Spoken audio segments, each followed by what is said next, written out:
Ikinasana ng pulisya ang mahigpit na seguridad para matiyak ang kaligtasan ni Kerwin Espinosa sa kanyang pagbabalik dito sa bansa.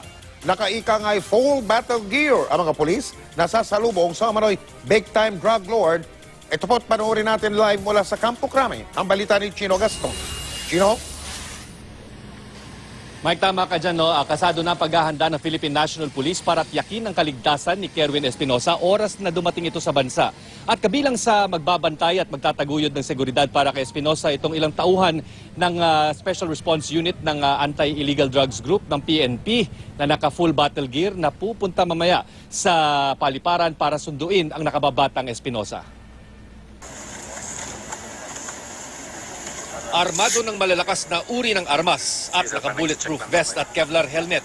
Sila ang mga tauhan ng Quick Response Unit ng Anti-Illegal Drugs Group ng PNP na susundo kay Kerwin Espinosa mamayang madaling araw.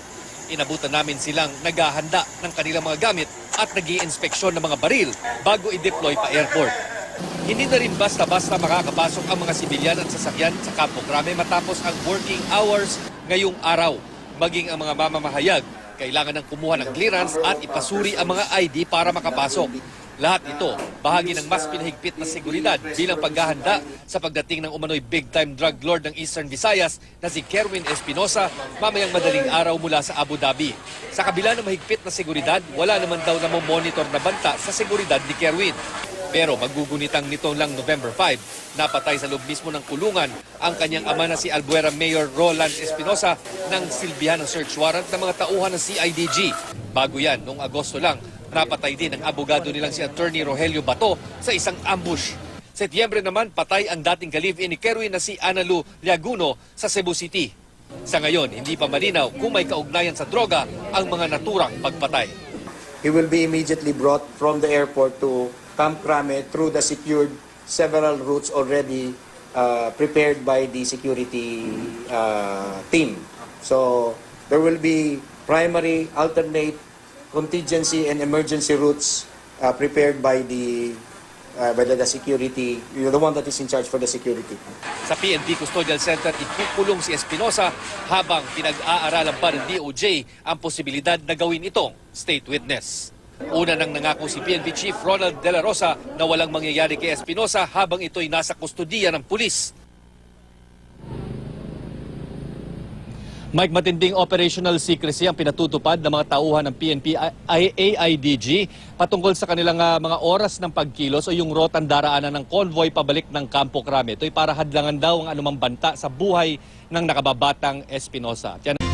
Inihahanda na ng Philippine National Police ang kanilang custodial center upang ma-accommodate ang suspected drug lord na si Kerwin Espinosa sa inaasang darating sa Biyernes dito po sa Pilipinas. Hindi naman na ito patutungtungin pa ng PNP sa Leyte. Ang iba pa mga detalye sa report ni George Bandola. Hindi pa payagan ng pulisya na makatungtong pa sa Leyte sa ngayon si suspected drug lord Kerwin Espinosa kahit pa humingi ito na mabisita ang burol ng kanyang pinatay na ama. Paliwanag ni PNP Chief Bato de la Rosa, tanging warrant of arrest lamang ang ibabalik nila sa Leyte at hindi si Kerwin. Hindi nga natin dadalhin doon sa Albuera para list ang risk. Hindi natin i-present sa court sa Albuera. Kausapin lang yung court doon na i-return lang yung warrant doon at hindi doon sa amin. Doon nga gawin natin. Tapos pabisitahin pa natin, kung mahirap yun. Inaasahan na lalapag sa NAIA ang eroplanong pagsasakyan kay Kerwin sa Biyernes ng madaling araw. Ayon kay De La Rosa, nakahanda na ang custodial center para i-accommodate ito. Sakali namang hingin ng Department of Justice ang kustodiya ni Kerwin, pag-aaralan ito ng PNP. Mag-qualify siya, ibig sabihin, hindi siya kakasuhan. Kakasuhan yung nasa taas niya. Kung that will result to pinning down much bigger fishes than Kerwin, then fine with us. Magiging mahalaga daw ang papel ni Kerwin sa paglaban ng bansa sa iligal na droga kung papayag nga itong tumistigo laban sa mga nakatataas sa kanya. Sakaling hilingin ng DOJ na maisailalim ito sa Witness Protection Program, dapat na madagdagan pa ang naunang ibinunyag na narcolist ng kanyang ama at tuluyang ikanta nito ang mga matataas na opisyal na posibleng sangkot sa kalakalan ng ipinagbabawal na gamot. Bahala ka sa buhay mo, Kerwin. Magdasal ka na.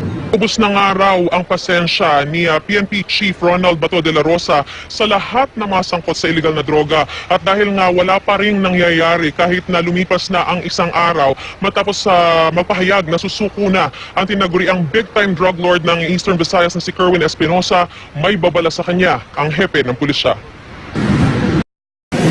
Bahala ka sa buhay mo. Bahala ka sa buhay mo, Kerwin. Magdasal ka na. At bahala ka sa buhay mo. Kung pamilya mo, iibig ko na sa White House, Kerwin.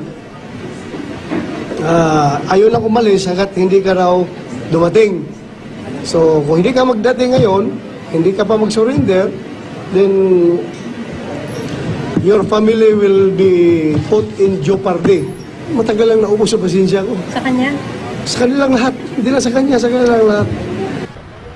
Kung hindi nga susuko sa lalong madaling panahon ng drug lord na si Kerwin Espinosa, buhay ng pamilya niya ang malalagay sa panganib. Hanggang bukas na lang kasi ang binigay na palugit ni Chief PNP Bato de la Rosa sa pamilya ni Kerwin na manatili sa tahanan nito o yung tinatawag na White House sa Camp Crame. Nang sumuko kasi ang ama na si Mayor Rolando Espinosa Sr. noong Martes, nagmakaawa raw itong manatili muna sa tahanan ng Chief PNP dahil sa banta sa kanyang buhay. Naawa naman daw si Bato sa kanya dahil umiiyak ito pati kanyang asawa at anak. Pinatuloy sila ng hepe ng pulisya sa kwarto mismo ng anak niya. Pero hindi na rin daw niya kaya o hindi na raw kaya ni Bato ang paninigarilyo ng mag-anak na Espinosa sa loob ng kwarto, kaya nais na niyang paalisin ang mga ito. Kahapon, nagpasabi na raw si Kerwin na susuko sa pulisya pero hanggang kaninang umaga, wala pa raw development. Hindi naman daw magbibigay ng deadline si Bato kay Kerwin para sumuko pero nasa sa kanya na ang desisyon kung ano ang mangyayari sa buhay niya. Patuloy ang shoot-on-site order laban kay Kerwin pero paglilinaw ng pulisya, ito ay gagawin lamang pag siya'y armado, delikado at akmang manlalaban. Hindi naman daw nababahala si Chief PNP na kasama niya ngayon sa tahanan si Mayor Espinosa. Banta pa nga niya, siya ang matakot kung may gawin siyang di kanais-nais. Siniguro naman ni Bato na hindi niya itatago sa media si Kerwin. Katunayan, pabiro niya sinabi na pag nahawakan na niya ito, ay ingungudgod pa niya raw ang ulo nito sa mga kamera para makita ng lahat ang mukha umano ng drug lord. Kaugnay naman sa mga nakatakdang papangalanan ni Pangulong Rodrigo Duterte ng mga opisyal ng gobyerno na sangkot umano sa droga, sinabi ni Bato na may ideya na raw siya sa ilan sa mga ito, kung sino ang mga ilan sa mga ito. No? Pero ang sinabi ni Bato, sumuko na lang daw sila dahil kung hindi, humanda na sila sa gyera. Pero hindi na raw sila tatanggapin ng Chief PNP sa White House. Samantala, Rafi, ay inihahanda na rin ng pulisya ang kasong illegal possession of firearms laban kay sa mag-amang si Mayor Rolando at Kerwin Espinosa dahil nga sa tahanan nila nakita yung bulto-bulto ng mga armas, no, nang mangyari yung engkwentro nitong Martes.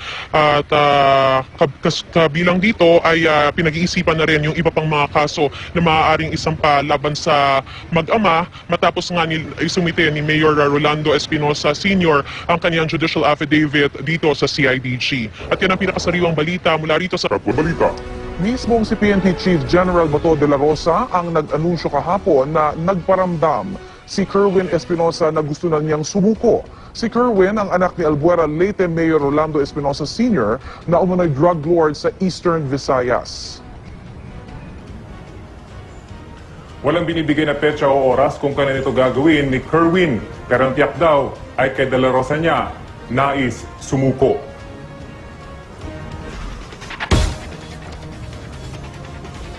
Samantala, partner, ay naka-alerto na nga yung mga paliparan sa bansa para sa inasahang pagbabalik ni Kerwin Espinosa matapos sa magpadala ng surrender feelers sa pulisya. Ayon sa Aviation Security Group ng PNP, wala pa rin daw oras o araw na inasahang babalik sa bansa itong si Espinosa. Patuloy na minomonitor ang lahat ng paliparan sa bansa para sa posibleng pag-uwi ni Espinosa. Isa rin sa mga nag-alerto ang paliparan dito sa Cebu dahil sa posibilidad na dito rin mula lalapag si Kerwin Espinosa pagkagaling niya sa ibang bansa. Pero ayon sa mga otoridad dito, partikular na ang CIDG at ang PDEA, sinasabing malabo na siyang bumalik pa dito sa ngayon dahil na rin sa ingay na nilikha ng pagsuko ng kanyang ama at ang high-profile na paghahanap sa kanya.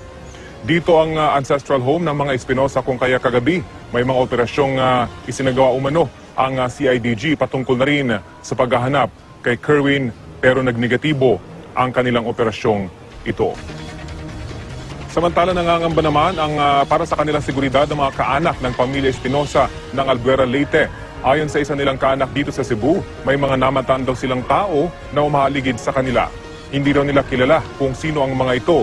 Itinanggi naman nilang nagtatago sa kanilang ancestral house sa Cebu, si Kerwin. Ikinasana ng pulisya ang mahigpit na seguridad para matiyak ang kaligtasan ni Kerwin Espinosa sa kanyang pagbabalik dito sa bansa. Nakaika nga ay full battle gear ang mga pulis na sasalubong sa umano'y big-time drug lord. Ito po't panoorin natin live mula sa Campo Crame ang balita ni Chino Gaston. Chino? Mike, tama ka dyan, no? Kasado na paghahanda ng Philippine National Police para tiyakin ang kaligtasan ni Kerwin Espinosa oras na dumating ito sa bansa. At kabilang sa magbabantay at magtataguyod ng seguridad para kay Espinosa itong ilang tauhan ng Special Response Unit ng Anti-Illegal Drugs Group ng PNP na naka-full battle gear na pupunta mamaya sa paliparan para sunduin ang nakababatang Espinosa. Armado ng malalakas na uri ng armas at naka-bulletproof vest at Kevlar helmet. Sila ang mga tauhan ng Quick Response Unit ng Anti-Illegal Drugs Group ng PNP na susundo kay Kerwin Espinosa mamayang madaling araw. Inabutan namin silang naghahanda ng kanilang mga gamit at nag-i-inspeksyon ng mga baril bago i-deploy pa airport. Hindi na rin basta-basta makakapasok ang mga sibilyan at sasakyan sa Campo Crame matapos ang working hours ngayong araw. Maging ang mga mamamahayag kailangan ng kumuha ng clearance at ipasuri ang mga ID para makapasok. Lahat ito, bahagi ng mas pinahigpit na seguridad bilang paghahanda sa pagdating ng umano'y big-time drug lord ng Eastern Visayas na si Kerwin Espinosa mamayang madaling araw mula sa Abu Dhabi. Sa kabila ng mahigpit na seguridad, wala naman daw namomonitor na banta sa seguridad ni Kerwin. Pero magugunitang nitong lang November 5, napatay sa loob mismo ng kulungan ang kanyang ama na si Albuera Mayor Roland Espinosa nang silbihan ng search warrant ng mga tauhan ng CIDG. Bago yan, noong Agosto lang, napatay din ang abogado nilang si Attorney Rogelio Bato sa isang ambush. Setyembre naman, patay ang dating ka-live-in ni Kerwin na si Analu Liaguno sa Cebu City. Sa ngayon, hindi pa malinaw kung may kaugnayan sa droga ang mga naturang pagpatay. He will be immediately brought from the airport to Camp Crame through the secured several routes already prepared by the security team. So there will be primary, alternate, contingency and emergency routes prepared by the security, the one that is in charge for the security. Sa PNP Custodial Center, ikukulong si Espinosa habang pinag-aaralan pa ng DOJ ang posibilidad na gawin itong state witness. Una nang nangako si PNP Chief Ronald De La Rosa na walang mangyayari kay Espinosa habang ito'y nasa kustodiya ng pulis. Mike, matinding operational secrecy ang pinatutupad ng mga tauhan ng PNP AIDG patungkol sa kanilang mga oras ng pagkilos o yung rotang daraanan ng convoy pabalik ng Campo Crame. Ito'y para hadlangan daw ang anumang banta sa buhay ng nakababatang Espinosa. Inihahanda na ng Philippine National Police ang kanilang custodial center upang ma-accommodate ang suspected drug lord na si Kerwin Espinosa sa inaasang darating sa Biyernes dito po sa Pilipinas. Hindi naman na ito patutungtungin pa ng PNP sa Leyte. Ang iba pa mga detalye sa report ni George Bandola. Hindi pa payagan ng pulisya na makatungtong pa sa Leyte sa ngayon si suspected drug lord Kerwin Espinosa kahit pa humingi ito na mabisita ang burol ng kanyang pinatay na ama. Paliwanag ni PNP Chief Bato de la Rosa, tanging warrant of arrest lamang ang ibabalik nila sa Leyte at hindi si Kerwin. Hindi nga natin dadalhin doon sa Albuera para list ang risk. Hindi natin i-present sa court sa Albuera. Kausapin lang yung court doon na i-return lang yung warrant doon at hindi doon sa amin. Doon nga gawin natin. Tapos pabisitahin pa natin kung mahirap yun. Inaasahan na lalapag sa NAIA ang eroplanong pagsasakyan kay Kerwin sa Biyernes ng madaling araw. Ayon kay De La Rosa, nakahanda na ang custodial center para i-accommodate ito. Sakali namang hingin ng Department of Justice ang